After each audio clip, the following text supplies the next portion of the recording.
ନୂତନ ବସ୍ଷ୍ଟାଣ୍ଡ ତିଆରିକୁ ବିରୋଧ କରି ଆଜି 12 ଘଣ୍ଟିଆ କଣ୍ଟାବାଞ୍ଜି ବନ୍ଦ ଡାକରା।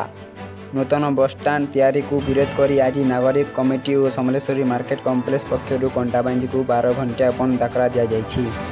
ଏହି ବନ୍ଦର ପ୍ରଭାବରେ ଦୋକାନ ବଜାର ବ୍ୟାଙ୍କ ଓ ଯାନବାହନ ଚଳାଚଳ ବନ୍ଦ ରହିଛି। ଜରୁରୀକାଳୀନ ସେବା ଶିକ୍ଷାନୁଷ୍ଠାନ ଚାଲୁ ରହିଛି। ଲୋକଙ୍କ ସୁବିଧା ପାଇଁ ଆରମ୍ଭ ହେବାକୁ ଯାଉଛି ନୂତନ ବସ୍ଷ୍ଟାଣ୍ଡ, କିନ୍ତୁ ସହରର 3 କିମି ଦୂରତାରେ ତୁରେକେଲା ରାସ୍ତାରେ ତିଆରି ହେଉଥିବାରୁ ଆଗାମୀ ଦିନରେ ଯଦି ବସ୍ଷ୍ଟାଣ୍ଡ ହେଲେ ଲୋକଙ୍କ ପାଇଁ ଯିବା ଆସିବାରେ ଅସୁବିଧା ହେବ।